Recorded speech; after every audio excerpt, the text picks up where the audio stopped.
Muito bom dia a todos. É uma grande satisfação, é uma grande honra poder discutir com vocês um assunto que me é tão caro, assédio moral. Um tema que hoje tem despertado interesse jurídico, interesse médico, interesse em termos de sociedade civil e um assunto muitíssimo sério, muitíssimo severo em termos de consequências para a saúde, para a sociedade em geral. Eu gostaria também de agradecer o convite, fiquei absolutamente lisonjeada com o convite da Fundação Casa, espero corresponder aí às expectativas, e me é uma grata alegria também, porque é um retorno a essa casa. Na verdade, eu atuei quando era a antiga FEBEM, então nós já temos um tempinho aí, mas eu conheço um pouco, e de fato é com grande satisfação que eu volto e começo a conversar com vocês agora a respeito do tema. Um posicionamento muito rápido em relação a porquê desse tema e porquê o meu interesse. Na verdade, esse tema acabou surgindo quando de uma pesquisa, de uma investigação para o meu pós-doutoramento junto à USP. Eu conversei com o meu supervisor, nós tínhamos alguns assuntos em mente, mas também por outros motivos nós acabamos focando, até em virtude da relevância, até em virtude da necessidade de um estudo mais aprofundado, e ele acabou sendo o meu objeto de pesquisa, e a partir dele houve a publicação de uma obra, Assédio Laboral, Significações, Caracteres, Políticas Públicas de Enfrentamento, que eu tive como coautor, inclusive, o meu supervisor, Dr. Roberto Campos. Então, na verdade, eu sou procuradora do Estado, sou professora, tenho formação em direito penal, processual penal, direito ambiental e, no caso, ultimamente, direito animal, é uma nova vertente que eu tenho me dedicado, mas, enfim, em assédio moral, assédio laboral, inclusive, havia um viés de bioética, de eticidade e de direito penal. Então, foi a partir daí que eu desenvolvi o meu estudo e tentei também me debruçar nas questões de criminalização, de tipo penal, da necessidade ou não da criminalização desse fenômeno. Eu vou compartilhar com vocês um PowerPoint, e depois, assim que eu encerrar esse PowerPoint, eu abro para a gente discutir, não são perguntas e não são respostas, são ideias que nós vamos pensar juntos. Então, eu compartilho agora o meu PowerPoint.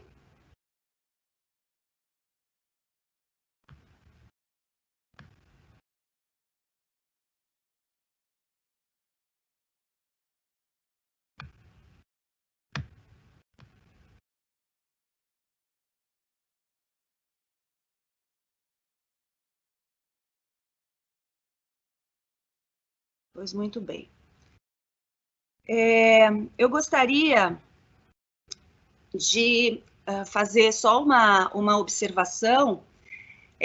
Durante todo esse percurso de estudo, eu acabei também produzindo vários artigos que estão nessa página, Assédio Moral no Trabalho, que é uma página de um jornal chamado Estado de Direito. Então, se vocês quiserem também se aprofundar ou ler alguns tópicos mais individualizados, mais peculiares ao interesse de vocês, também pode consultar essa página.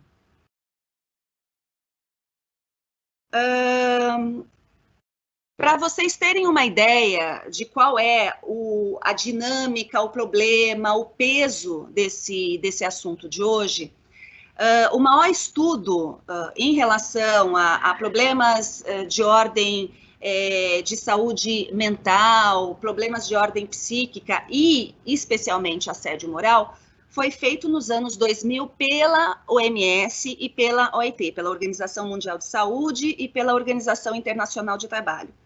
E já naquela época, eles salientavam que 20% dos casos chegam a desfechos fatais, capitais, isto é, ao cometimento de suicídio dessas vítimas que sofrem o assédio moral. E até 40% das aposentadorias antecipadas, aposentadoria por invalidez em virtude de um problema psíquico, uma depressão, uma ansiedade, são causadas pelo assédio moral. E esse estudo, em 2000, ele já também indicava que nos próximos 20 anos a situação iria caminhar para uma piora. Então, é exatamente a situação que nós estamos vivendo agora, de uma maior extensão desse problema. E esse problema, ele está também muito ligado a questões econômicas, como nós vamos ver. Então, por óbvio, isso acontece em função do seu serviço, e se há uma precariedade das relações ali de trabalho, é óbvio que ele pode, e ele vem com maior força nesse cenário. É importante indicar exatamente da onde vem, qual é o objeto disso, e o mais relevante também, que vocês vão ver durante a exposição, é que essa ideia de assédio, ela já é muito antiga, certo? E ela é vasta. E essa ideia de cerco, de cilada, de sitiar uma pessoa, de atacar, conforme o vocábulo aqui, assédio, né, que vem do latim, obsidium, cerco, cilada, ou obsidere, cercar, sitiar, atacar, isso pode acontecer em vários ambientes. E, especialmente no nosso caso, nós vamos estudar o assédio moral, que acontece no local de trabalho, ou assédio laboral. Mas esse fenômeno, esse comportamento de ataque, de nulificar uma pessoa, de atacar a dignidade, desrespeitar essa pessoa, ela pode ser feita de várias formas, né, com algumas peculiaridades, mas a ideia inicial e a ideia central é exatamente você tornar aquela pessoa descartável, e ela pode se dar em vários ambientes. Então, se inicialmente assédio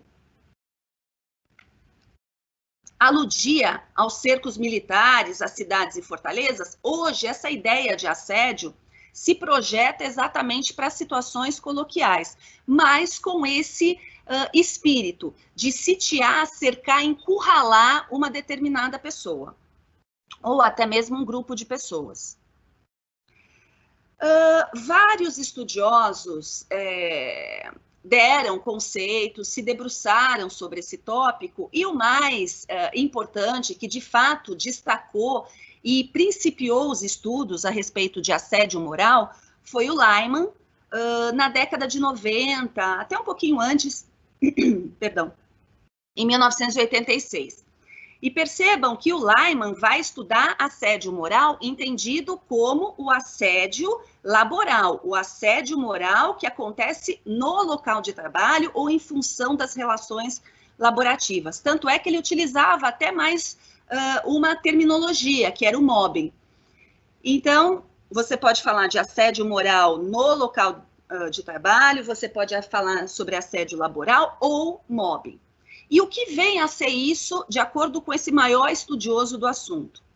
É uma comunicação hostil e antiética que é direcionada de uma forma sistemática por uma ou mesmo várias pessoas contra principalmente um indivíduo, ainda que possa se direcionar também para um grupo de pessoas.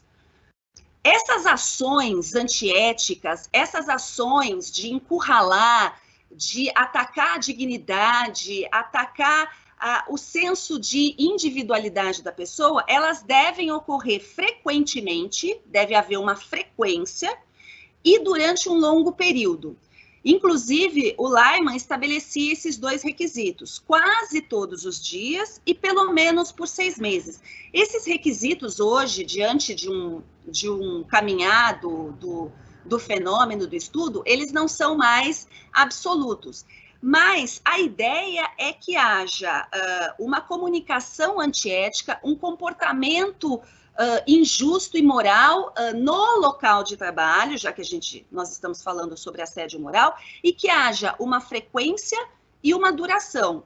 Não são episódios isolados, não são conflitos temporários, mas é um comportamento que se repete com frequência e duração. E este comportamento resulta em considerável miséria psíquica, psicossomática e social. São devastadores as consequências do assédio moral. Assédio moral, inclusive, em lato sensu, assédio moral como esse comportamento que se dá em qualquer ambiente, daí ele tem uma nova nomenclatura, mas são devastadores para a saúde mental, para a saúde psíquica e para a saúde social. Irigoyen é uma médica francesa que também estudou o assédio moral, e ela vai definir também o que é assédio moral no local de trabalho ou em função das suas relações laborativas.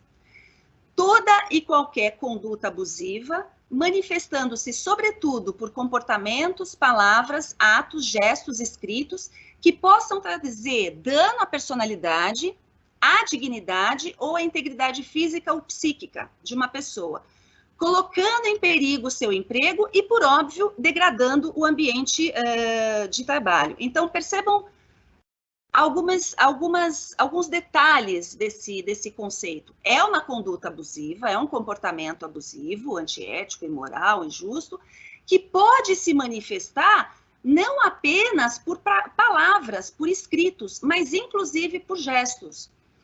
E daí nós vamos ver que a prova também do assédio moral é uma questão delicada, uma questão que demanda um estudo e uma cautela na aferição dessa prova, porque de fato, muitas vezes é difícil para a pessoa, para a vítima, para o assediado, provar, corroborar aquela situação, porque muitas vezes essa situação é dissimulada, até porque se esse comportamento do assediador vier muito, obviamente, de forma muito contundente, as demais pessoas podem notar, você tem testemunhas, então sempre são manifestações dissimuladas.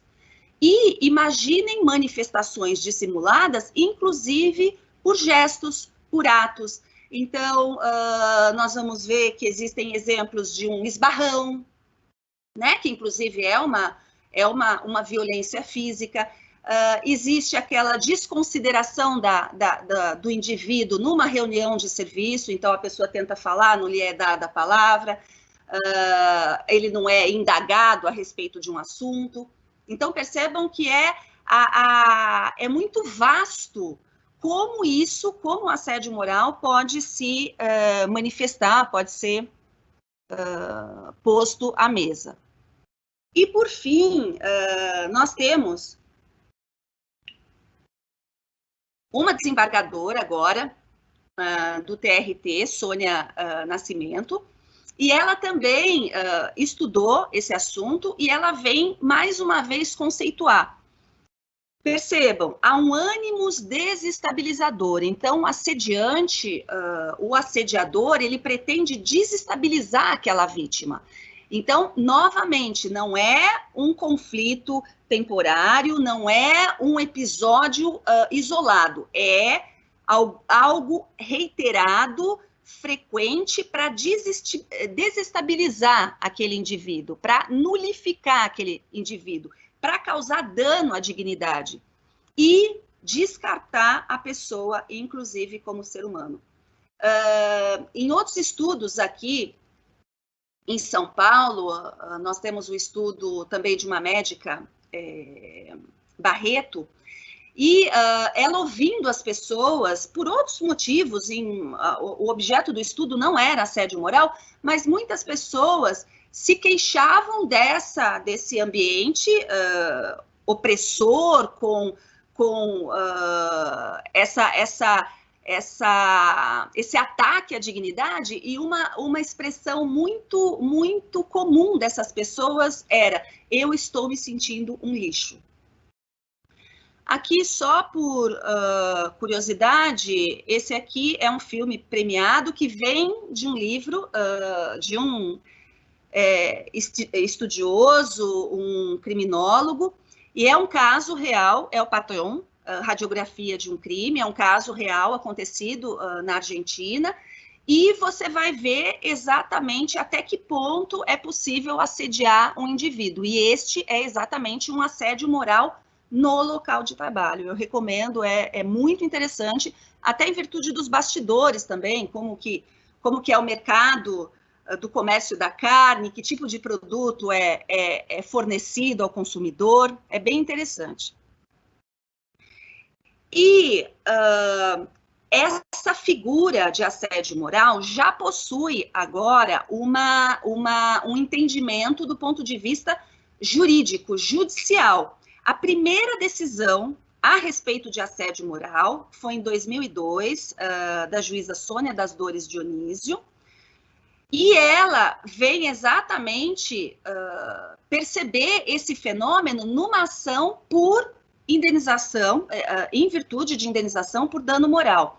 Então, havia um trabalhador que se queixava e pleiteava indenização por dano moral e apresentava esse evento, esse acontecimento, essa série de condutas que hoje nós identificamos mais claramente que que perfaz, né, o assédio moral, mas, enfim, a nomenclatura, inclusive jurídica, vem dessa primeira decisão. Então, percebam que é uma tortura psicológica destinada a golpear a autoestima do empregado, visando forçar sua demissão ou apressar sua dispensa, através de métodos que resultem em sobrecarregar o empregado de tarefas inúteis, né, neste caso, especialmente, sonegar-lhe informações e fingir que não o vê, resultando em assédio moral. Então, percebam que é uma tortura psicológica, é uma tortura mental, existem autores que chamam o assédio moral de estupro moral, tamanha a violência, tamanha a devastação na saúde da pessoa, e você vai golpear a autoestima. Então, aquele indivíduo que é tido como um bom funcionário, um bom trabalhador, um bom empregado, o assediador, ele vai... assediador pode ser o chefe, assediador pode ser um colega do local de trabalho, o assediador nós vamos ver que, inclusive, pode até ser um subordinado, mas vai golpeando a autoestima do indivíduo naquele local. Então, críticas em relação à qualidade do serviço, monitoramento indevido das atividades laborativas, recusa de concessão de direitos trabalhistas, ridicularizações, nós vamos ver como isso se perfaz. Mas, e qual é a consequência maior disso? De fato, a grande consequência, a resultante do assédio moral é a vítima sair, abandonar aquele posto de serviço, aquele local de trabalho. Então, a vítima sai, ou porque ela mesmo não tem mais condições de permanecer lá e pede para sair, ou porque, de fato, por exemplo, um chefe acaba conseguindo retirar aquela pessoa, seja por uma despedida, seja por uma demissão, seja por uma transferência, no caso do serviço público, mas, enfim, o final do assédio moral no local de trabalho é a vítima, não o assediador, percebam que interessante, a vítima acaba saindo. O assediador permanece, na maior parte das vezes, e nós vamos perceber por que isso acontece também, mas a vítima acaba abandonando, até porque ela não tem mais condições de ficar ali, ela já está estigmatizada, ela já está emocionalmente desequilibrada, então ela sai, e o assediador, aquela pessoa que conduziu o assédio moral, ele permanece. Esta é a regra. Então, percebam, eu passo para vocês o que, de forma geral, acontece, até em virtude da dificuldade de se identificar, de se provar o assédio moral, mas, felizmente, também, até em virtude de um maior interesse da sociedade e do assédio moral hoje ser visto, inclusive, como uma epidemia, como um fator preocupante nas relações de trabalho, então há um maior cuidado no estudo e você já pode ter decisões, você já pode ter situações onde, felizmente, essa injusta regra não se observa.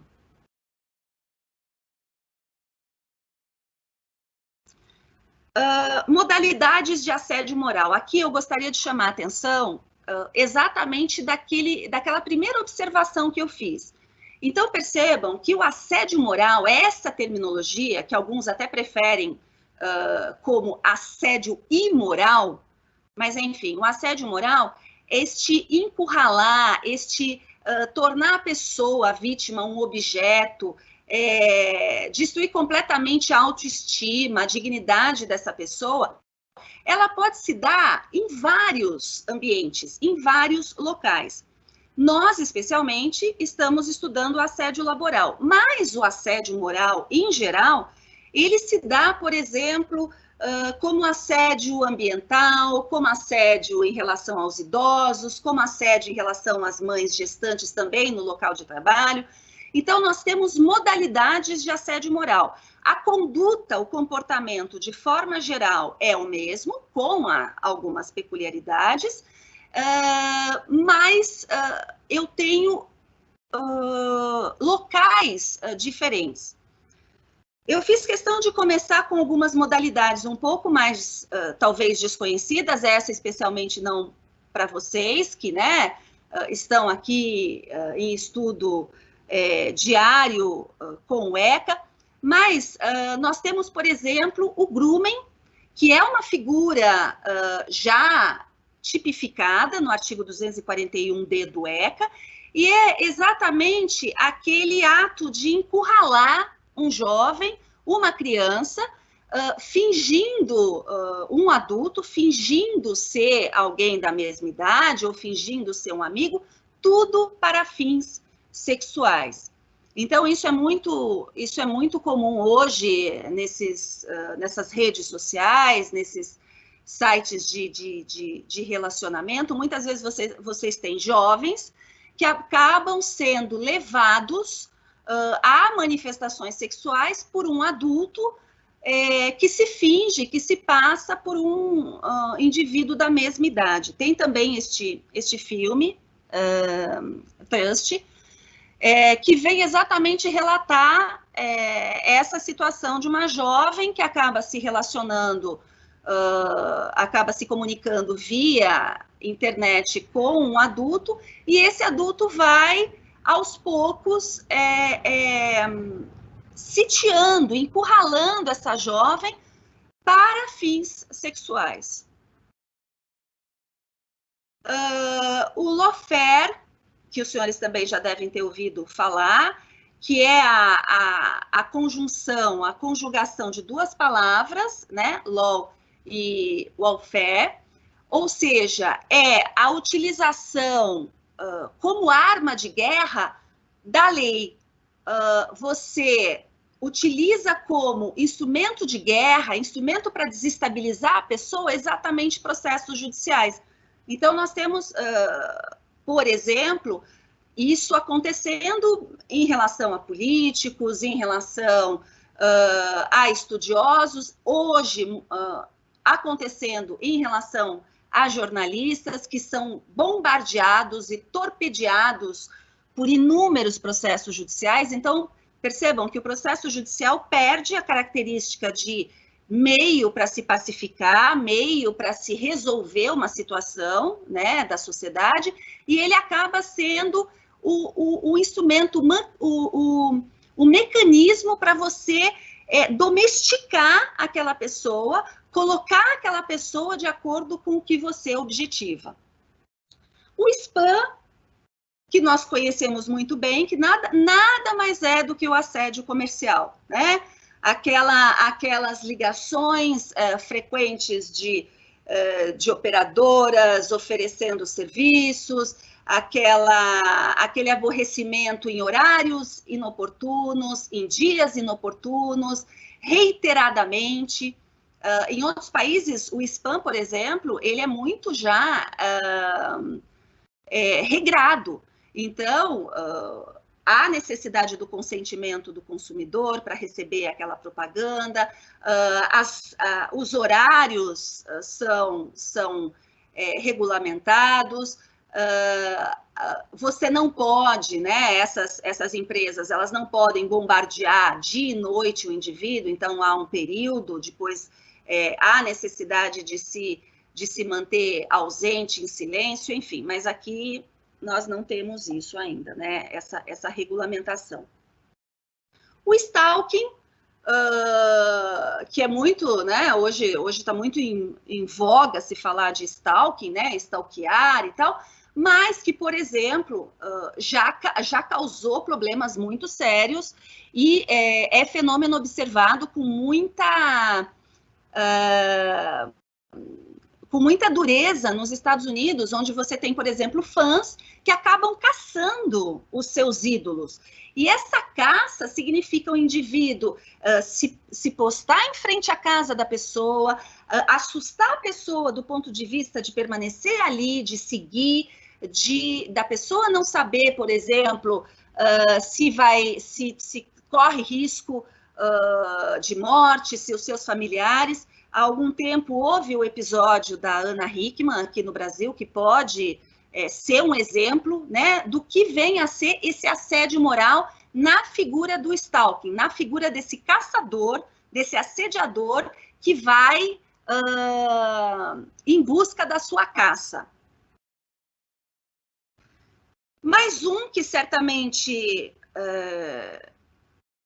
os senhores já conhecem, que é o bullying, que é um tipo de assédio escolar, que é exatamente aquele assédio, aquele encurralar o indivíduo, aquele ataque à pessoa, no caso jovem, no caso criança, no caso adolescente, e o bullying, ele é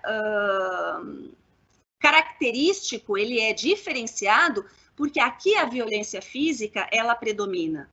Então, diferente do assédio moral em geral, onde as atitudes são mais dissimuladas, são enganosas, no bullying, a manifestação de violência, a manifestação de ataque acaba tendo esse viés de violência física. E nós sabemos muito bem que isso leva vários jovens ao suicídio, à tentativa de suicídio, porque você ridiculariza na escola. Hoje, com esses meios, essas redes sociais e outros meios de comunicação, fica muito mais fácil.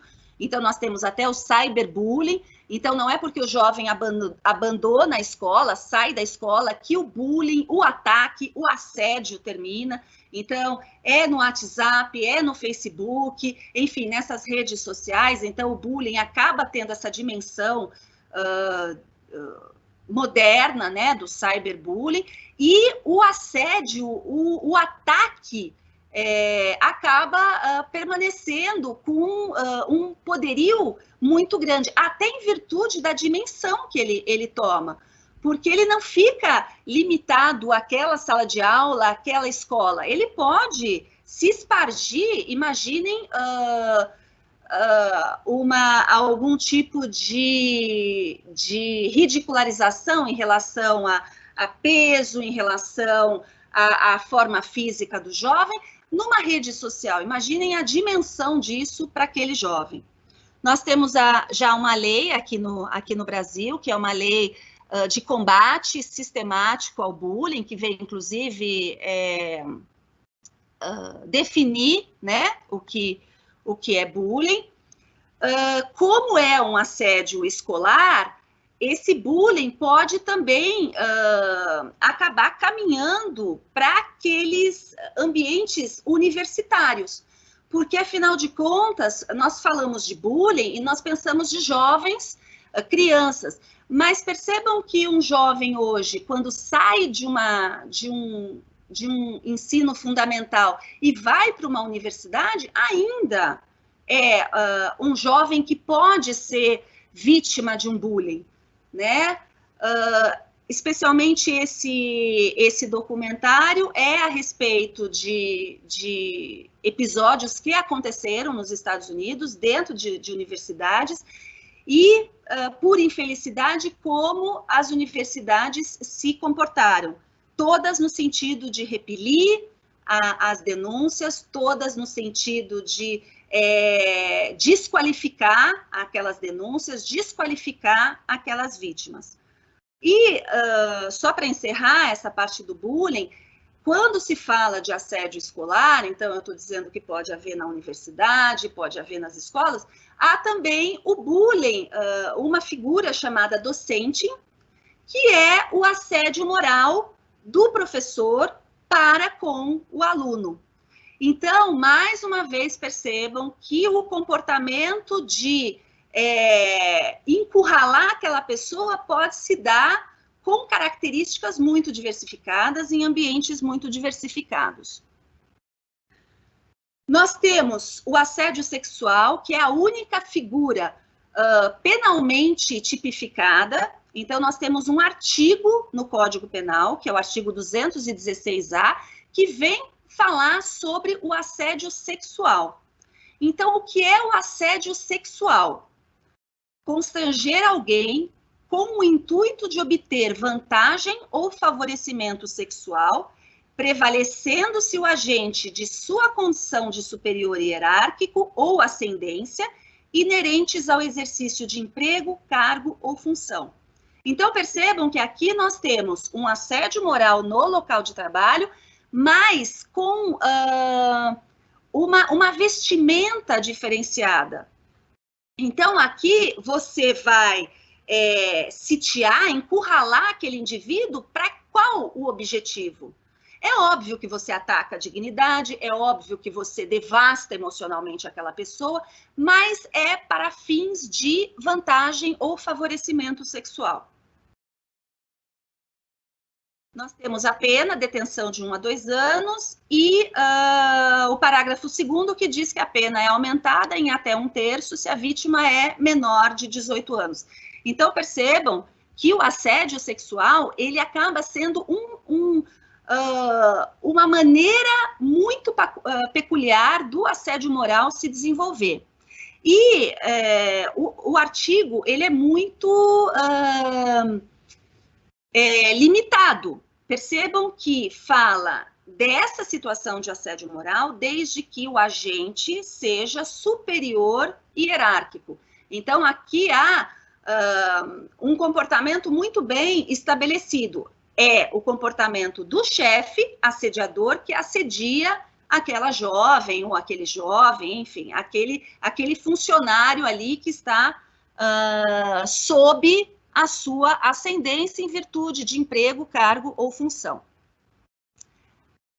A Organização Internacional do Trabalho já veio também indicando o que ela entende por assédio sexual, e mais uma vez nós estamos falando de um assédio sexual no local de trabalho em virtude de relações laborativas. Então, o assédio sexual para a OIT é aquele que apresenta pelo menos uma das seguintes particularidades.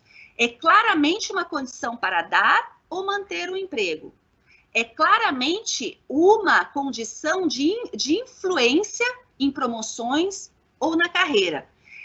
E claramente prejudica o rendimento profissional, humilha, insulta e intimida. Isso é o assédio. Percebam que mesmo com o fim de obter favorecimento sexual, há uma humilhação típica do assédio moral. Há uma manifestação de insultos típica do assédio moral em qualquer local onde ele se perfaça. E uma intimidação, que pode ser por vias físicas, como no bullying, pode ser utilizando do próprio poderio judiciário, certo? Para intimidar, para fazer a pessoa se calar, para domesticar aquela pessoa. Esse é muito importante, porque esse também é um assédio moral no local de trabalho. É um assédio moral organizacional, é o straining. E o que vem a ser esse straining? Percebam, é um assédio moral, laboral, um assédio laboral, mas, na verdade, é uma técnica gerencial que impele os trabalhadores ao limite por meio de comportamentos humilhantes, agressivos e persecutórios. Então, na verdade, você teria aqui aquela figura de metas, de estímulo à competitividade, mas não de uma forma saudável, com uma liderança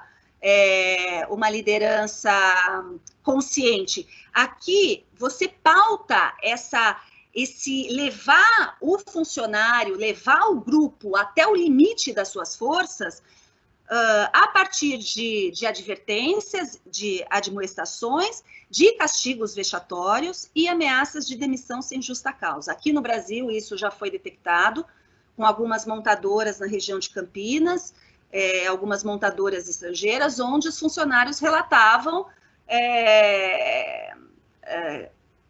advertências e castigos vexatórios. Então, aquela típica situação que nós pensamos que não existe mais, mas por exemplo, a ridicularização do sujeito que não atingiu uma meta, do grupo que não atingiu uma meta, então, aquele chapeuzinho de burro, ou você, numa reunião, indicar textualmente, literalmente, aquele grupo como um grupo desinteressado, desmotivado, ameaçar.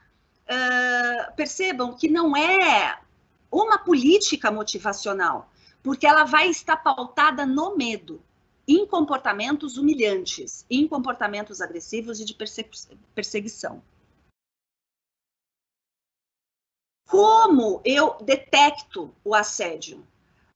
É muito difícil para a vítima perceber o assédio logo em princípio, porque salvo casos muito explícitos, por exemplo, o bullying, mas o assédio moral, o assédio sexual, a pessoa acaba tendo um tempo para entender o que está acontecendo. Então, imaginem, por exemplo, uma vítima de assédio sexual.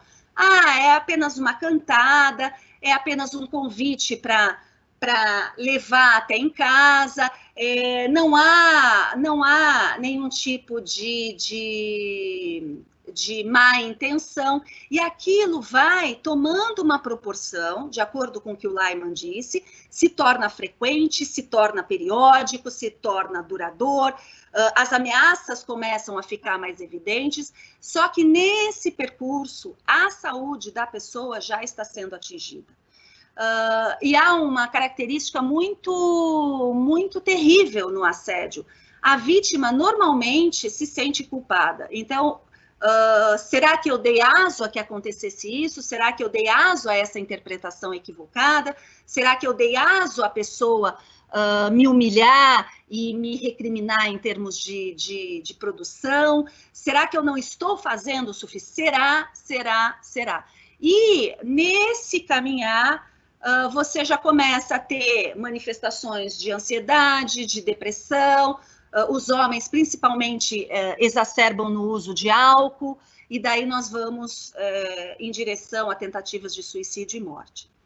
Como eu detecto manifestações de assédio? Medidas destinadas a excluir o assediado. Se recordem que o assediador, ele pretende, por algum motivo, e nós vamos ver no perfil do assediador, mas por algum motivo, ele acaba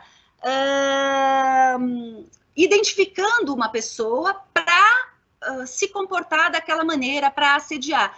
E ele, no final, ele quer que aquela pessoa saia do seu ambiente.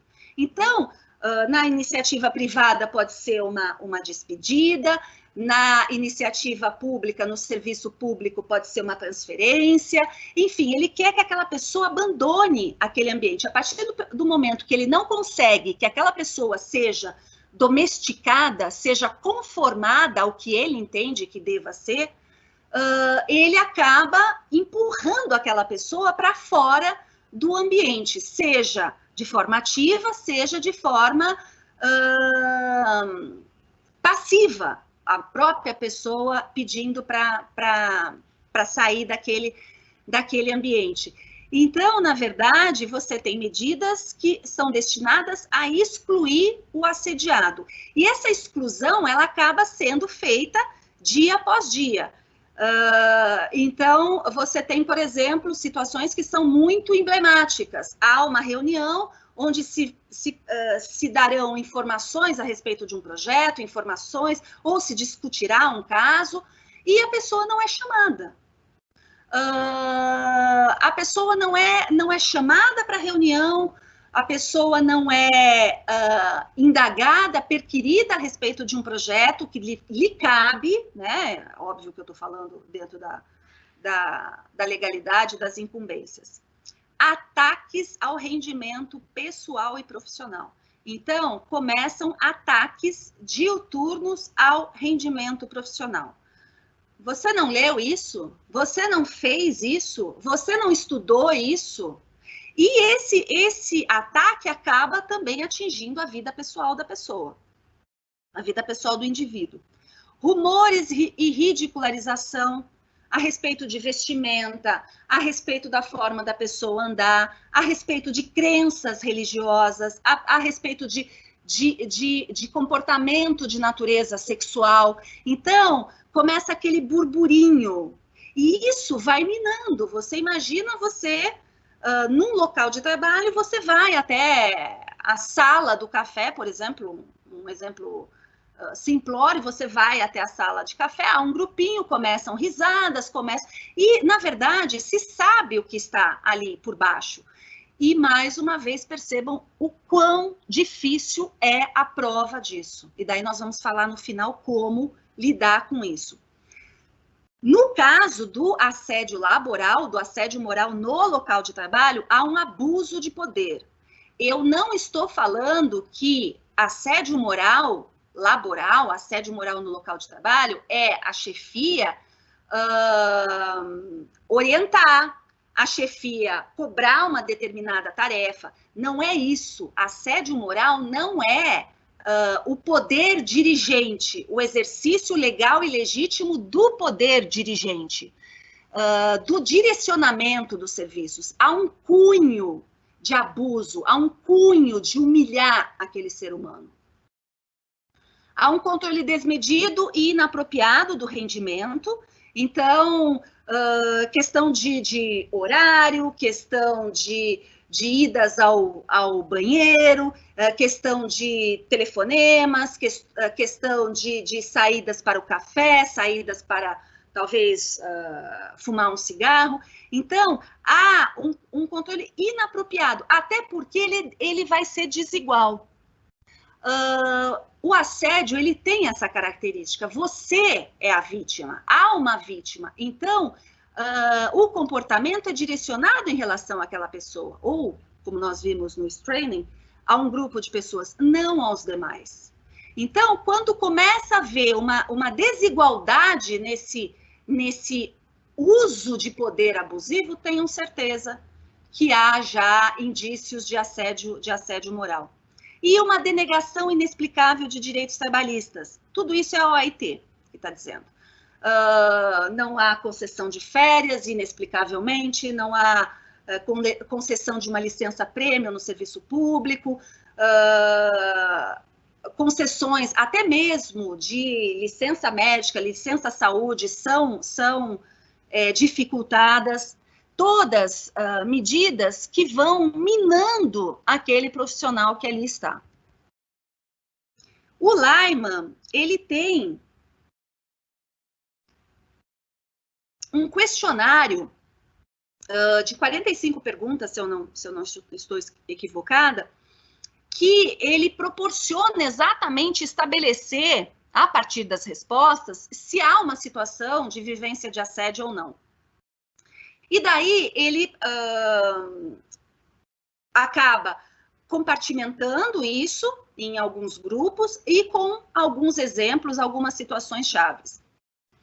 Então, assédio moral no local de trabalho.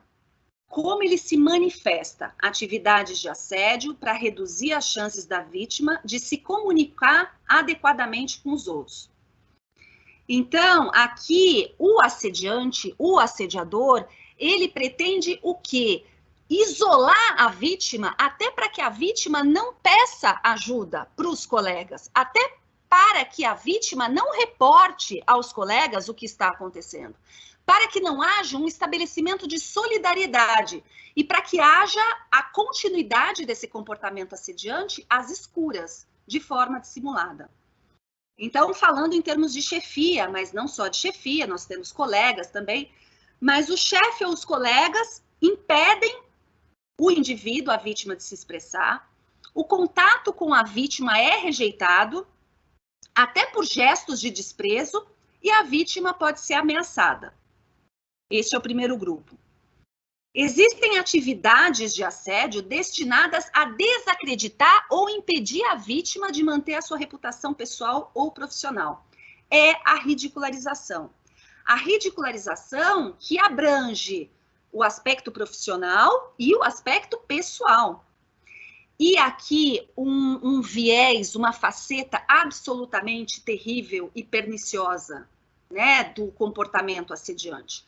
Você atribui a vítima está mentalmente doente. Então, aquela vítima que era sã, que era saudável e que ela começa a ser atacada, é muito provável, é muito certo que ela vá acabar desenvolvendo alguns problemas de ordem física, problemas de ordem mental. E daí é a resposta que o assediador pretende. Então, aquela vítima que não tinha nenhum processo de mazela psíquica e pelo próprio período em que ela ficou sob o assediante, e ela pode ter desenvolvido alguma doença mental, ela vai ser atacada por isso. Então, o fato dessa vítima se tornar doente desqualifica o seu discurso, desqualifica as suas queixas. Este é um ponto, mas mesmo antes disso, o assediante já está colocando a responsabilidade nos ombros da vítima. Ela é louca, ela é desequilibrada emocionalmente, ela é problemática. Então, o Lyman identificou isso como manifestação de assédio também. O trabalho da vítima é maliciosamente monitorado, registrado, consignado de forma desigual. Você tem atividades de assédio destinadas a reduzir a ocupação da vítima e a sua empregabilidade. Por incrível que pareça, não onerar a vítima com nenhuma tarefa também é assédio. Você deixa a vítima afastada, você quebra a dignidade profissional da vítima não lhe dando nenhuma tarefa. Já houve caso de colocar pessoas altamente qualificadas com uma mesinha embaixo da escada para não fazer nada. Isto é real. Caso que se chegou ao Poder Judiciário. Ou um viés diferente, uma forma diferente de manifestação, é a vítima ser bombardeada com tarefas absurdas, ou tarefas novas, até tarefas das quais ela não poderia se desincumbir, porque sequer ela tem qualificação para isso. Então, você vai minando, porque aquela vítima vai recebendo aquilo e precisa dar conta daquilo, e precisa responder aquilo, e ela não consegue, por motivos óbvios. Mas isso não é, mais uma vez, isso não é um assédio moral se não houver um escopo, um objetivo, uma duração, uma frequência, uma ideia e uma finalidade de humilhação, de desestabilizar, de desequilibrar aquela pessoa. Atividades de assédio que afetam a saúde física ou mental da vítima. Então, a vítima é agredida fisicamente, mas sem seriedade. Então, é o esbarrão, aquela porta fechada que acaba machucando a pessoa, aquela porta fechada às pressas, enfim, uma série de exemplos. A agressão sexual, que inclusive personifica o assédio sexual, ou atividades que ocasionam gastos ou danos no posto de trabalho. Então, é um computador que, de repente, se quebra, é um carro que aparece riscado no estacionamento ou com pneu furado. Então, isso acaba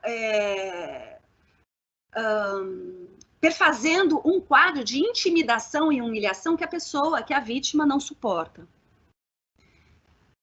Pois muito bem, do que nós estamos falando? Nós estamos falando de assédio moral, nós estamos falando de um assediador, de uma pessoa que tem um comportamento injusto, antiético e imoral, que se repete no tempo, que é duradouro, que é frequente, que objetiva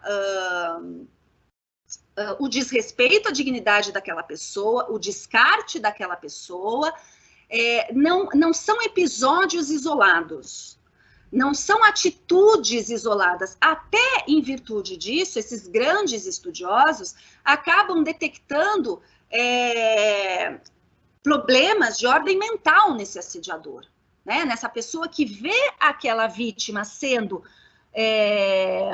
paulatinamente debilitada, destruída a partir do seu comportamento e acaba continuando nesse comportamento, sabedora de que aquele comportamento está destruindo uma pessoa. Então, para o Lyman, pode ser um indivíduo medíocre, que não suporta, que não tolera um subordinado, um colega mais entusiasta, mais qualificado, mais dedicado, um indivíduo medíocre que, como chefia, pode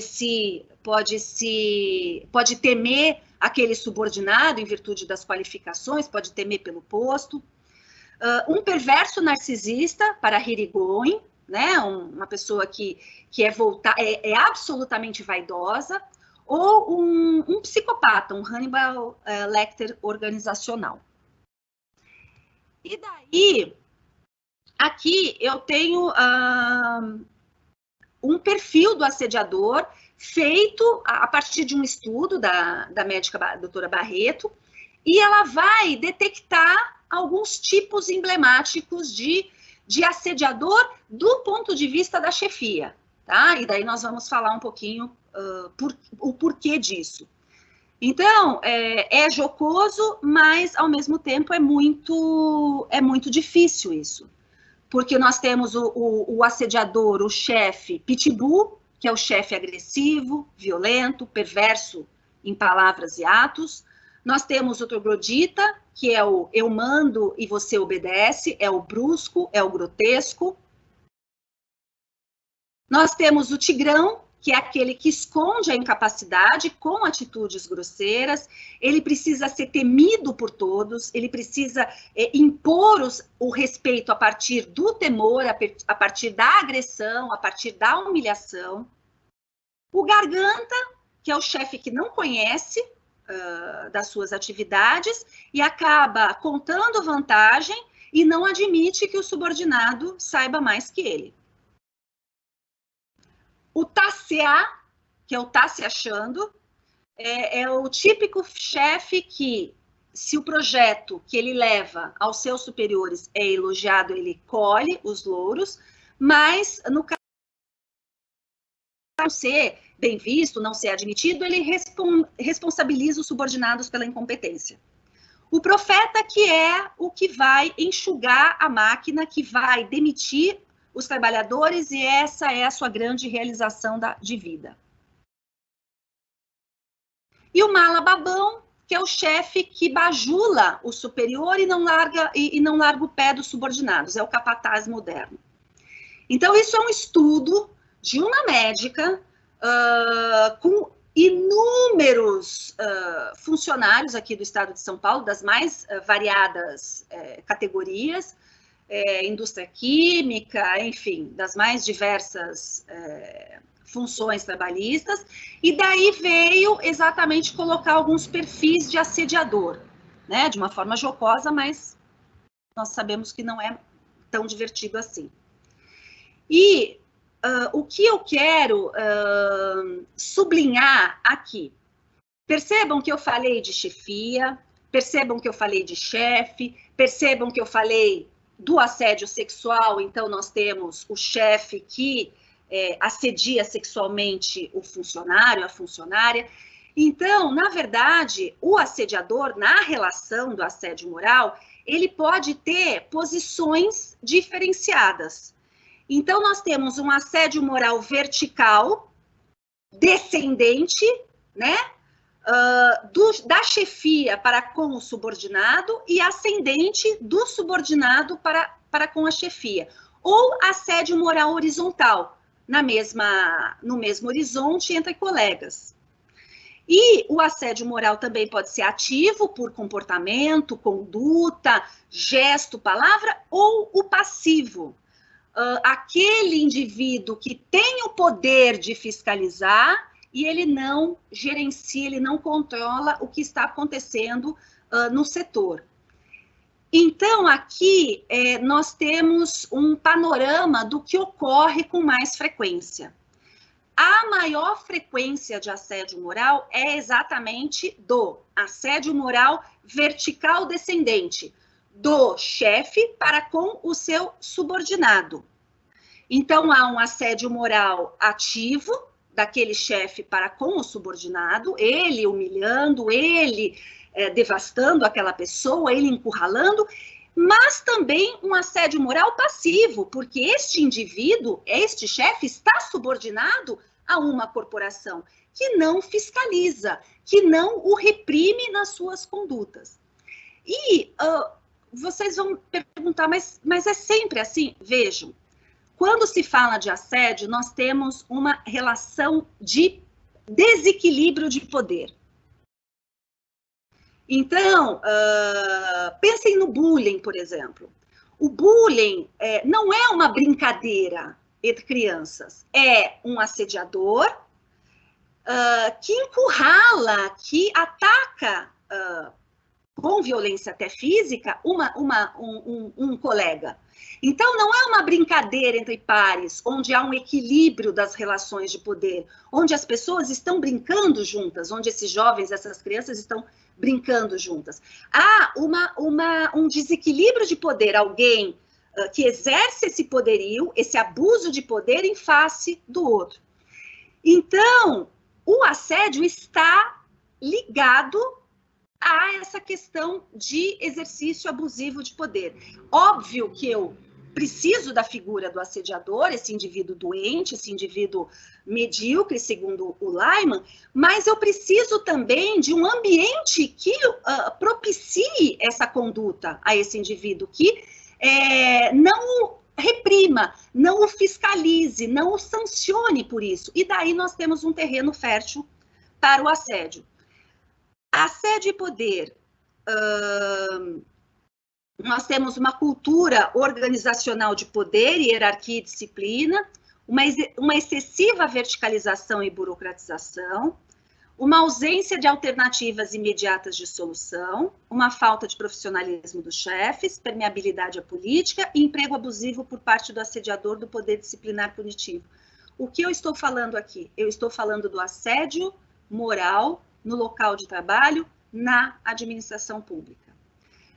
Durante a minha pesquisa, isso foi uma surpresa para mim, durante a minha investigação, porque eu não tinha essa noção de que o assédio moral, o assédio laboral, ele é predominante na administração pública.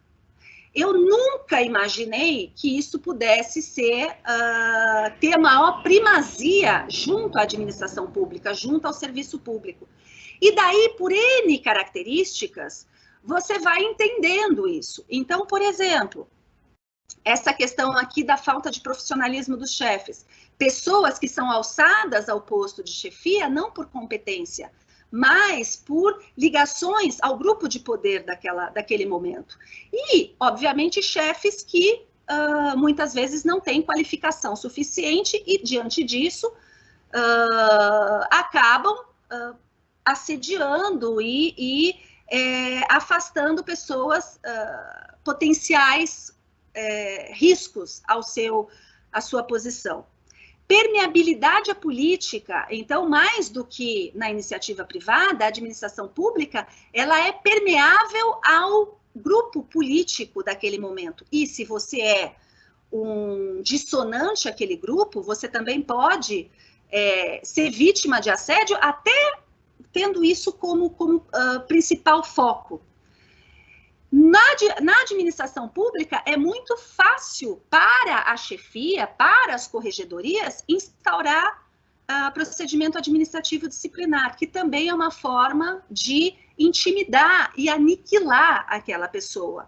Então, você utiliza o poder disciplinar punitivo não em virtude de situação objetiva, mas para punir, intimidar aquela pessoa.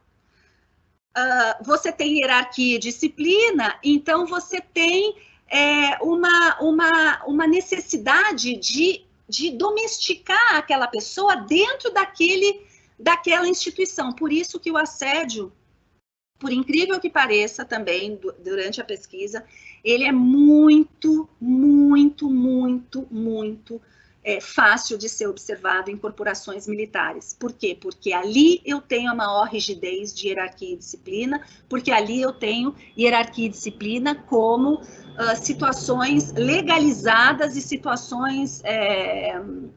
situações promovidas. Então, mais uma vez, nós temos a predominância do assédio moral na administração pública, em que pese aqui no estado de São Paulo nós temos uma legislação já a respeito disso, não é porque nós temos legislação que o assédio moral não acontece.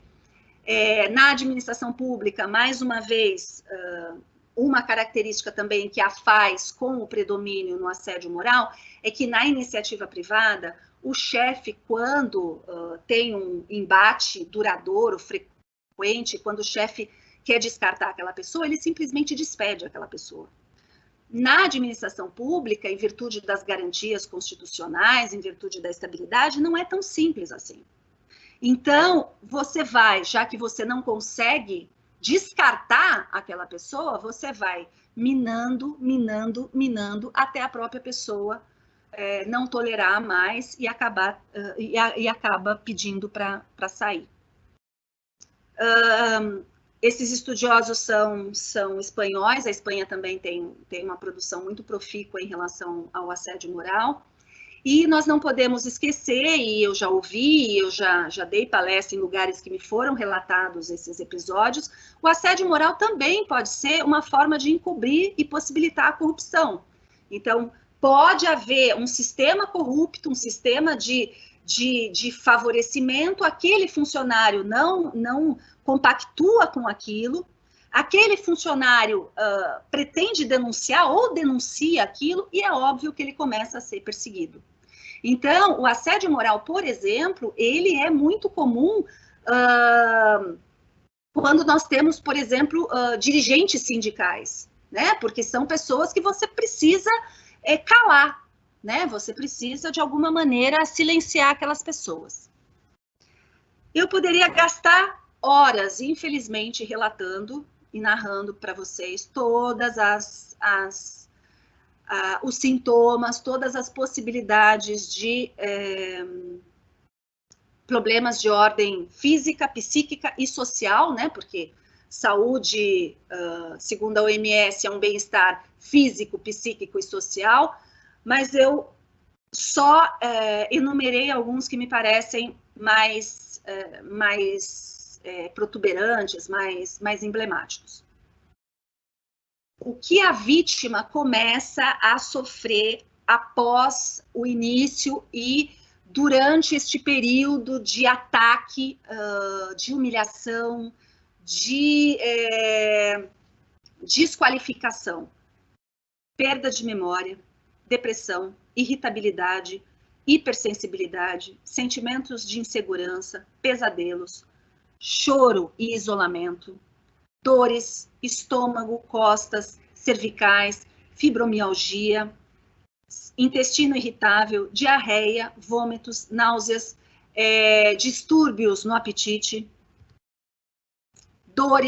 dores no peito, palpitações, sudorese, boca seca, falta de ar, variações da pressão arterial, né? Hipertensão ou hipotensão arterial, insônia, fadiga crônica, desmaios, redução da imunidade, redução da libido, problemas menstruais, enfermidades de pele e alopecia.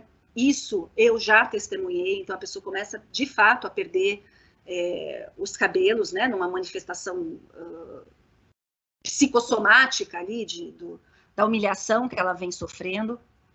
Síndrome do pânico, síndrome do estresse pós-traumático, angústia, transtornos paranoides, né? Então, percebam que aquela pessoa que de fato era uma pessoa saudável, um excelente profissional, ele acaba desenvolvendo inúmeros sintomas em virtude desse ataque violento e prolongado, desse estresse que ele está sofrendo. Uso de álcool, uso de entorpecentes, tentativa de suicídio e morte.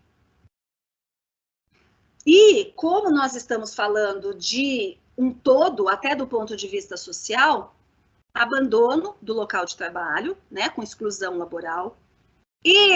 Este indivíduo vai ter dificuldade para conseguir um novo emprego, ele vem estigmatizado, mesmo que seja no serviço público, ele vai para um novo posto, um novo local transferido já estigmatizado, né? Se ele for da iniciativa privada, por óbvio, a nova chefia, o novo local vai pedir informações, então também as informações dele, da chefia anterior, vão ser as piores possíveis. Há a situação do desemprego, que existem estudos que associam o desemprego à criminalidade. Perdas financeiras, interrupção na contagem de licença-prêmio, no caso de funcionário público, gastos clínicos com médicos, gastos psiquiátricos, honorários advocatícios, se houver necessidade de uma demanda judicial.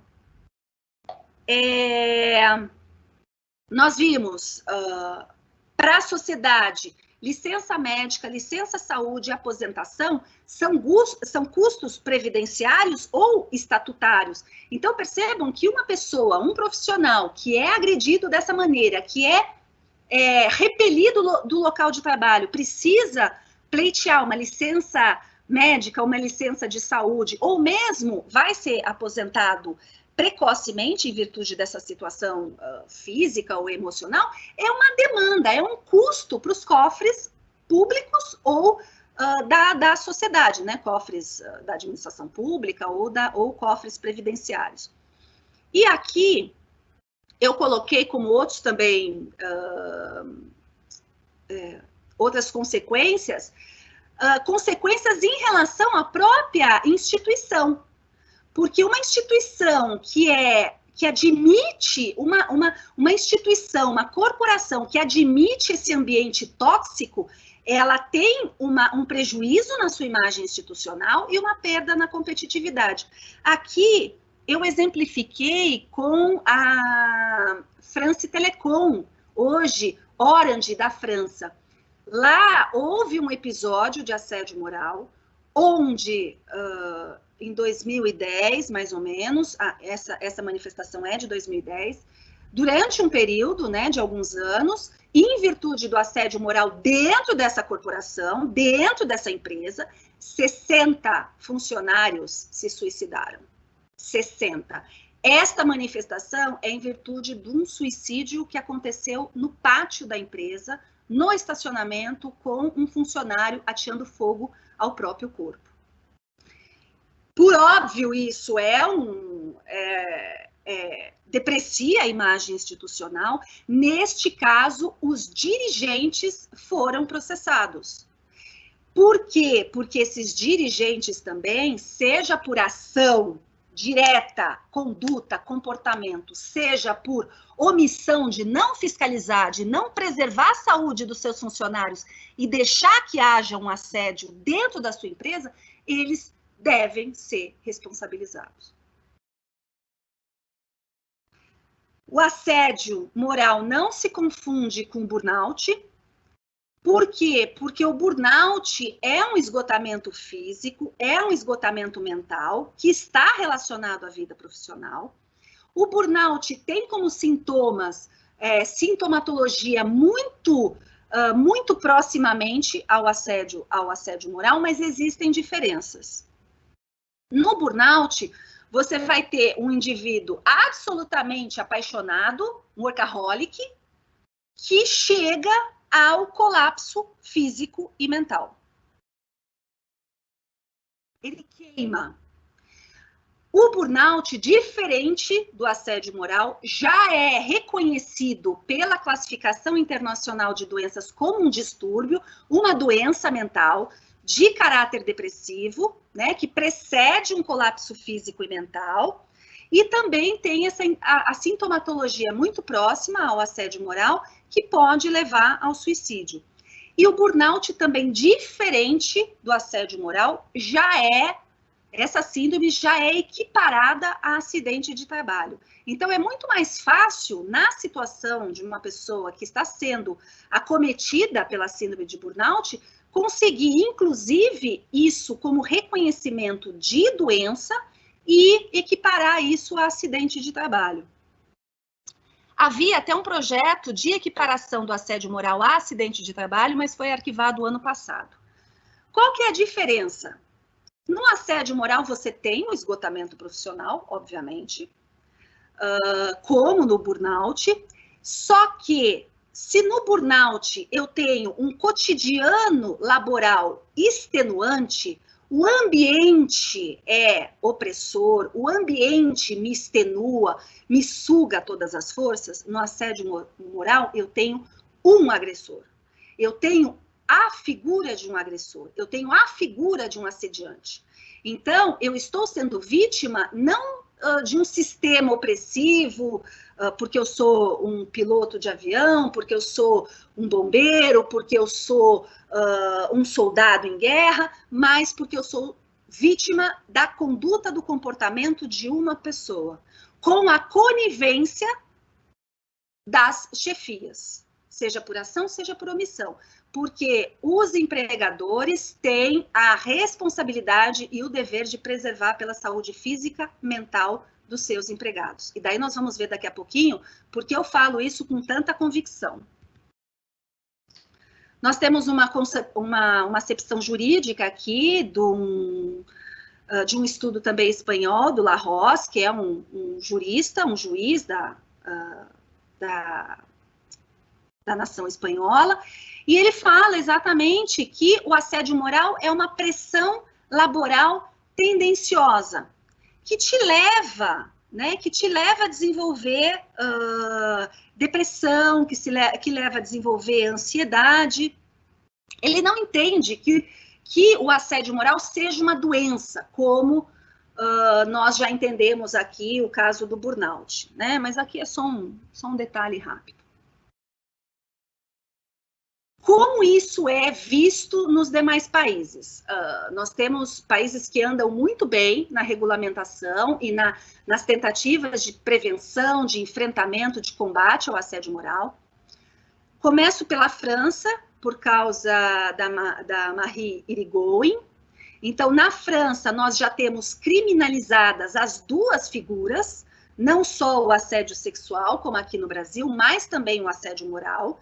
Então, é tipificado penalmente, é crime assediar, é crime.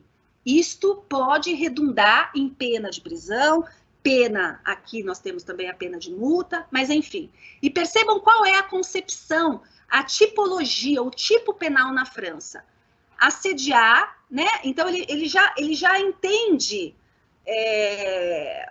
ele sequer abre para ter diversações o que vem a assediar. E se vocês pensarem, de fato, quando você fala o indivíduo A está assediando o indivíduo B, na minha cabeça eu sei o que ele está fazendo. O que é assediar? Eu sei o que ele está fazendo. Ele está encurralando aquela pessoa, ele está destruindo aquela pessoa. Ele vai caçar aquela pessoa de uma tal maneira que aquela pessoa vai ser um objeto para ele. aquela pessoa vai perder a sua personalidade, vai perder a sua individualidade, vai perder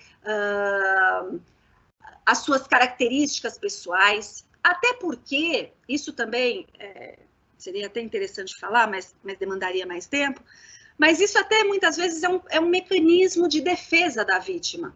Então, a vítima, ela tem um alvo nas costas, ela está sendo atacada, ela começa naquele processo de culpa, o que eu fiz, será que eu fiz algo errado, será que sou eu? Será que sou eu que acabei dando ensejo a essa situação? Então, eu tenho que desaparecer, o meu eu tem que desaparecer. Então, há uma desconstrução do eu, para que a vítima tente não ser mais alvejada, não ser mais identificada. É um processo terrível.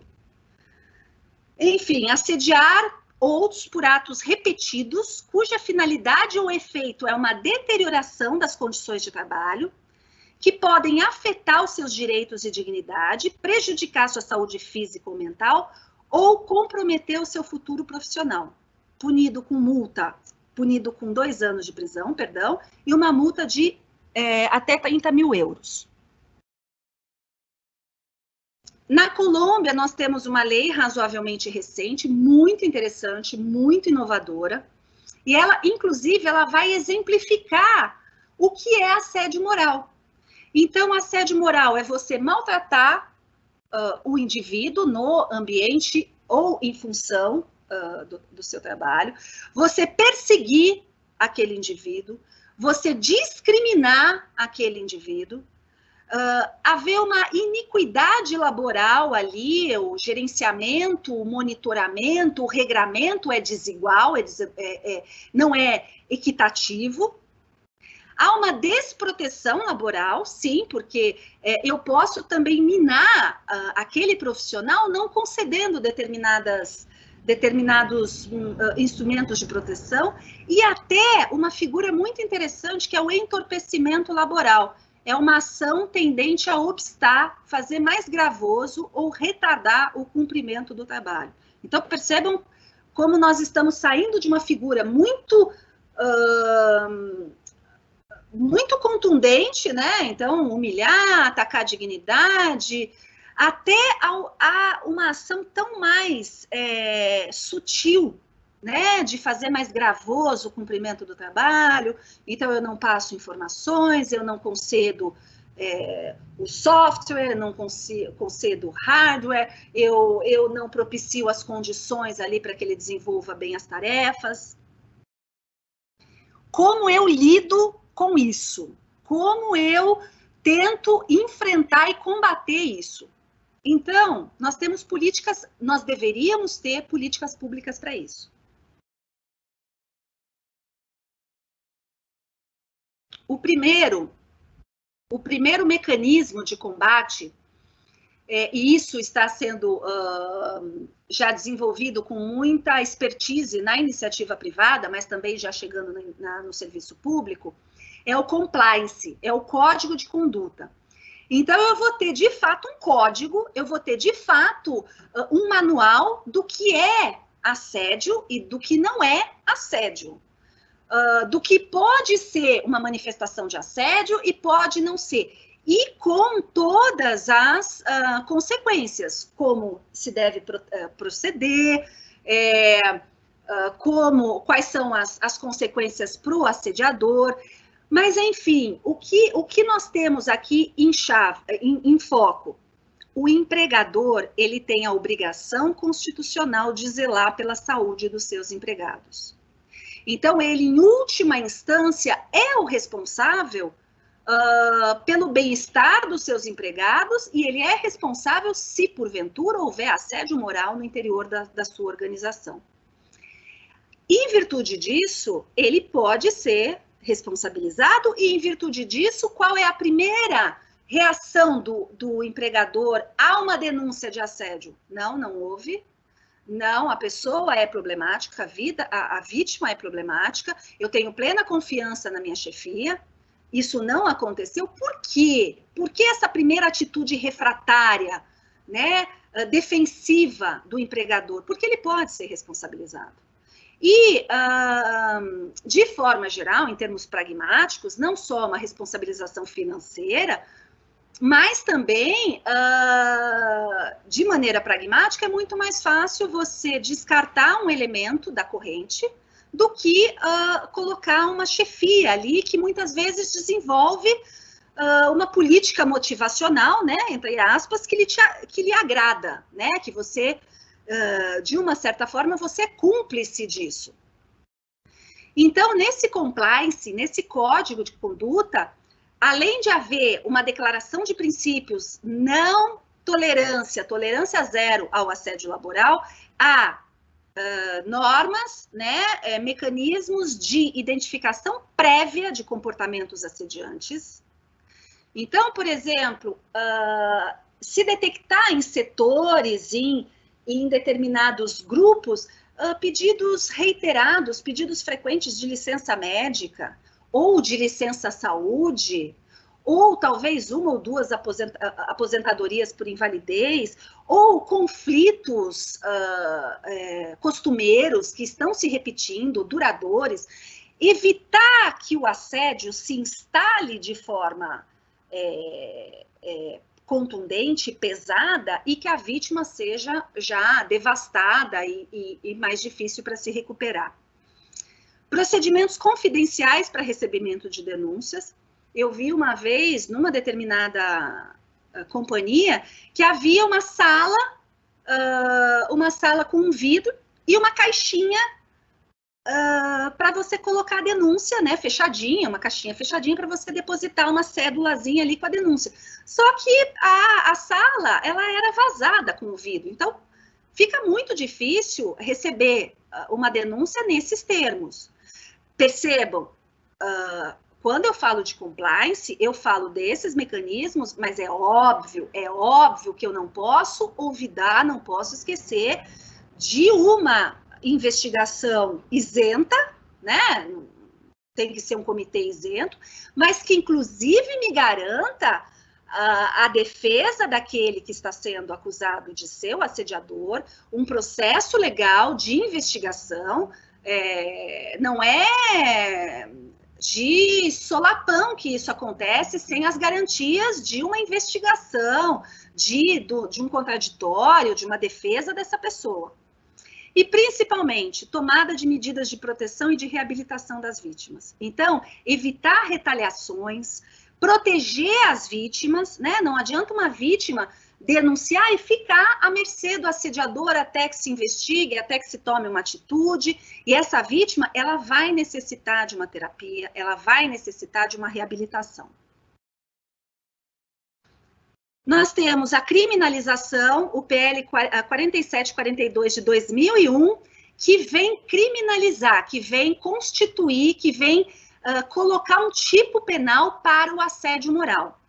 É um projeto de lei ainda. O assédio moral, diferente do assédio sexual, o assédio moral no local de trabalho, ele não é ainda criminalizado.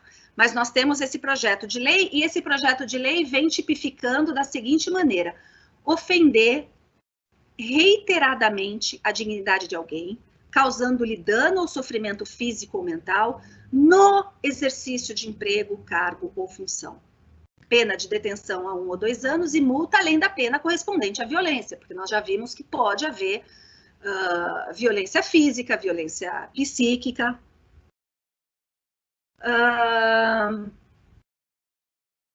Aqui mais alguns detalhes, né, de como se procede, somente se procede mediante representação, então a vítima tem que dar o start, né, dessa persecução. Também há um aumento se a vítima tiver alguma vulnerabilidade, aumento de pena, e principalmente se houver transação penal, porque a pena é pequena e permite isso, né, a pena prevista é pequena, essa transação penal deve ter caráter pedagógico e conscientizador contra o assédio moral.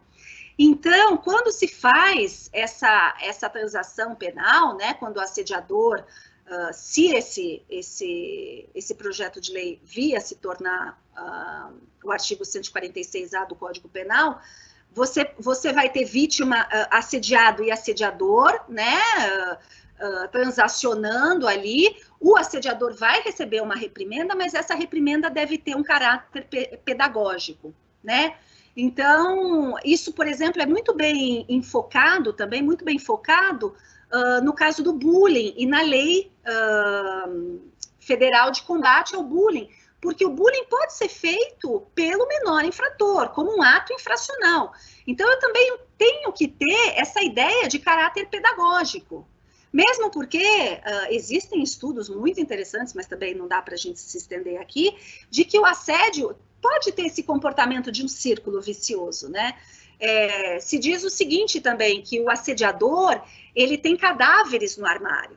Então, o assediador, de forma geral, até em virtude daquelas características mentais que ele possui, que, né, esses recalques que o movimentam na direção dessa devastação do outro, fazem com que ele não se satisfaça com um único indivíduo.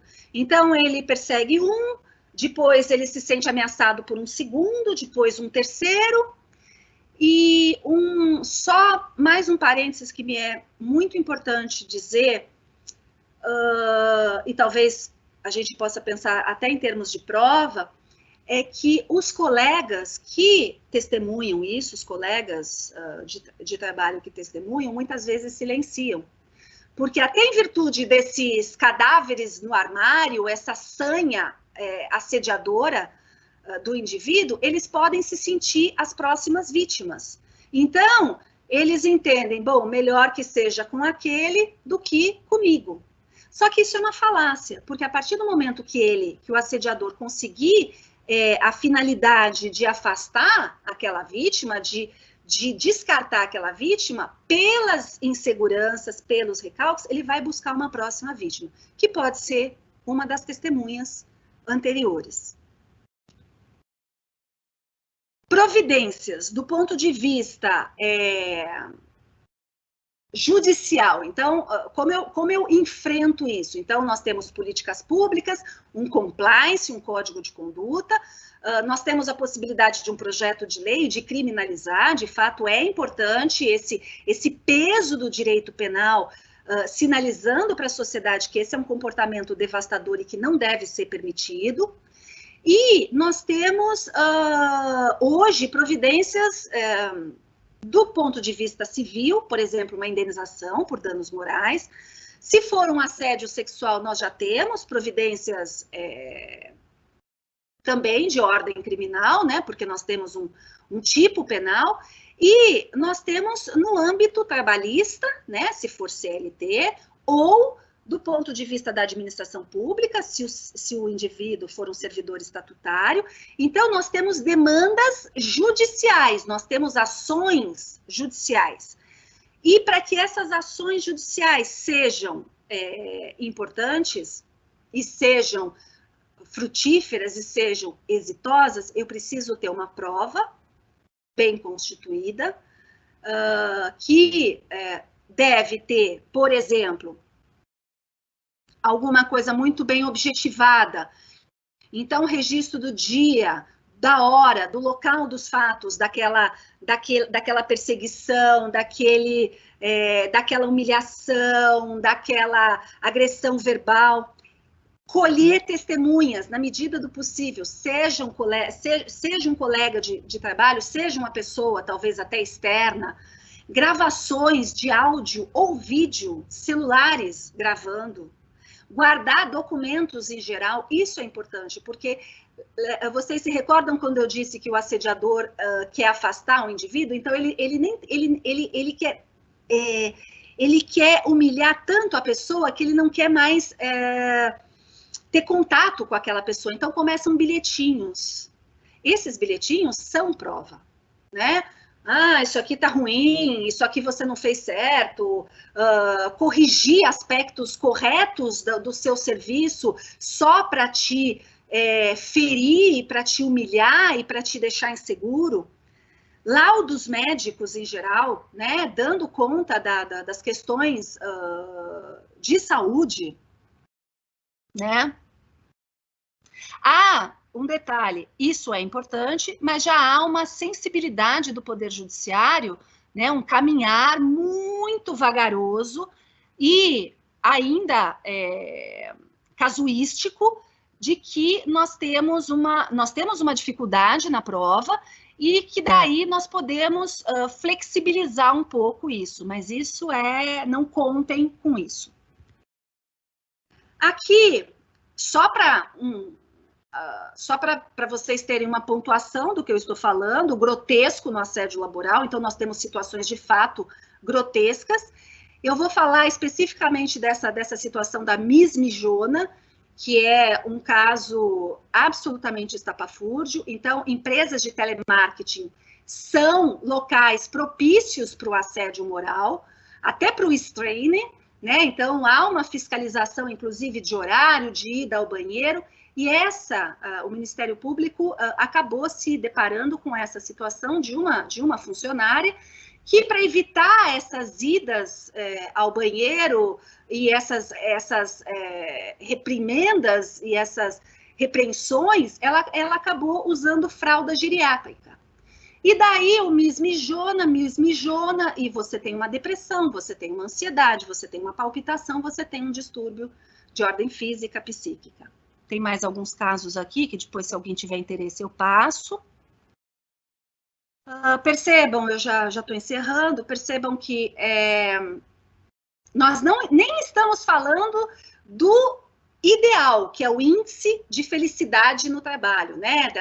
Dessa ética que deve permear o ambiente, dessa liderança positiva, de agregar, de identificar as fraquezas e as qualidades dos funcionários. Eu não estou falando disso. Eu sequer estou nesse patamar. Eu estou falando de um patamar mínimo de ética nas relações das pessoas, de respeito na relação das pessoas, né? Índice de felicidade no trabalho é um plus que nós estamos muito distantes de conseguir. E a conscientização como uma política de todos nós, né, de saber o que é assédio, de denunciar quando você perceber e você testemunhar, de identificar, né, a partir desses mecanismos que eu já consigo ver as manifestações, já consigo perceber um chefe que pode assediar um grupo, que pode ser inclusive uma política da empresa, conscientizar e dizer não ao assédio. Eu encerro pontualmente agora, até porque eu acho que eu já consegui dar as diretrizes maiores. Eu abro para todos os questionamentos que, na verdade, eu espero que sejam, na verdade, debates aqui. Eu pretendo ouvir né, as pessoas, como eu sempre faço nas palestras, e, na verdade, trocar experiências, né, e tentar a gente debater e discutir para que esse fenômeno, de fato, se não erradicado, pelo menos muito, muito reduzido. Eu agradeço muitíssimo todos vocês que prestaram atenção aqui, que me acompanharam, e estou absolutamente disponível para as perguntas.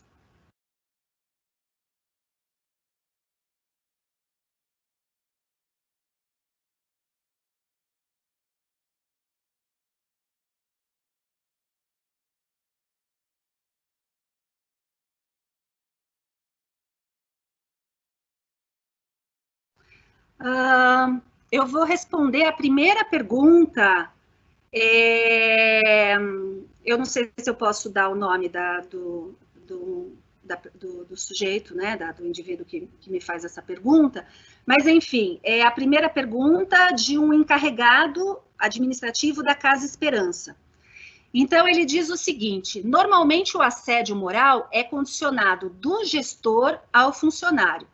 Gostaria de saber se existe assédio moral do funcionário ao gestor e quais as formas de se lidar com essa situação. Essa pergunta eu já recebi diversas vezes, porque muitas vezes nós temos um calcanhar de Aquiles, né, em virtude do estudo e do volume sempre maior do assédio do chefe para com o subordinado, nós acabamos muitas vezes falando mais e pontuando mais isso. Mas perceba o seguinte, mais uma vez, o assédio é um desequilíbrio na relação de poder. Então, em que pese haver o assédio do funcionário para com o chefe, que é aquele assédio moral vertical, né? Vertical, ascendente, de baixo para cima, há um desequilíbrio na relação de poder. Então, eu posso exemplificar com situações de chefia tituladas, capitaneadas por mulheres. Então, muitas mulheres sofrem esse assédio de um funcionário, de um grupo de funcionários, porque não admite a liderança de uma mulher, porque não admite uma mulher na chefia. Existem casos, eu acompanhei numa determinada entrevista um caso de uma engenheira naval numa plataforma, e todo o assédio que ela sofreu, ela era a única mulher na plataforma com uma posição de liderança, então todo o assédio, seja de natureza sexual, mas sempre para desestabilizá-la, para ridicularizá-la, para deixar clara a incompetência dela, mas, percebam, é uma questão de poder, você, nesse caso, é restaurar o que poderia ser dito como um desequilíbrio de poder. Então, eu tenho uma mulher, uma engenheira naval, liderando numa plataforma, né, de petróleo, e os homens ali à mercê, né, de ordens. Não, vamos restabelecer a ordem natural das coisas, né, a liderança masculina e a mulher que talvez nem devesse estar numa plataforma. Situações do funcionário para com o gestor, obviamente. Por quê? Porque pode ser um recalque, porque pode ser de fato uma finalidade, um objetivo de auferir aquele local, aquele posto de trabalho, pode ser um grupo, né, de funcionários que acaba atacando o gestor, porque o líder, porque o chefe cobra e talvez as pessoas não tivessem acostumadas com esse nível de cobrança, porque cobra novas qualidades em virtude de internet, em virtude de novas tecnologias, enfim, há uma nova situação ali, uma situação de desconforto. E daí, o que eu te respondo é que isso é possível, é absolutamente possível de acontecer. E quais as formas de se lidar com essa situação? Eu te respondo que as formas de lidar com a situação são formas em paralelo às formas que você lida com o assédio moral de maneira genérica. Então, é muito importante que você colecione e colete provas do que está acontecendo. Então, uma ridicularização que pode vir, não, foi só uma brincadeira esse comentário. Por exemplo, essa engenheira, ela teve uma situação de uma reunião que um dos indivíduos à mesa, ele abaixou as calças. Não, mas foi só uma brincadeira, né? Então, colecione provas, registros documentais, registros de vídeo, gravação, documentos. Se já houver, eu acho que é muito importante que haja um compliance, que haja um código de conduta. Se já houver esse código de conduta, os mecanismos de levar essa denúncia ficam mais facilitados, mas se também não houver, que se leve aquele que deveria ter o conhecimento disso, que no caso seria o superior imediato. Até porque, a partir do momento que você cientifica aquela pessoa, aquele superior, ele se torna diretamente responsável, porque muitas vezes o superior imediato ou o superior imediato pode falar, não, mas eu não sabia o que acontecia, eu não tinha ciência disso. Relate, por escrito, né? Você precisa produzir provas para isso. E se a situação for absolutamente escatológica, de um cometimento de crime, de uma lesão física, de uma ameaça ou de um assédio sexual, que seja, a primeira via, que é a via da delegacia de polícia, de fato, de ir até uma delegacia de polícia para se fazer, para se dar a notícia do cometimento de um crime. Eu não sei se ficou mais alguma dúvida, mas de qualquer forma, tem o meu e-mail no início da palestra, e se esse primeiro funcionário, esse primeiro indivíduo aqui, essa pessoa que me fez a pergunta, quiser mais algumas informações, por favor, fique à vontade de me mandar e-mail, e eu vou responder com o maior cuidado e com o maior prazer possível. Eu não sei se tem mais alguma pergunta.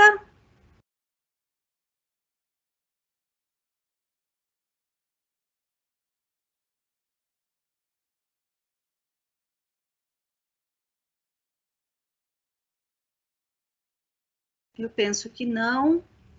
Eu estou recebendo aqui por WhatsApp, mas eu penso que não. De qualquer forma, nós já estamos caminhando aí para... Nós já até passamos muitíssimo do horário, né?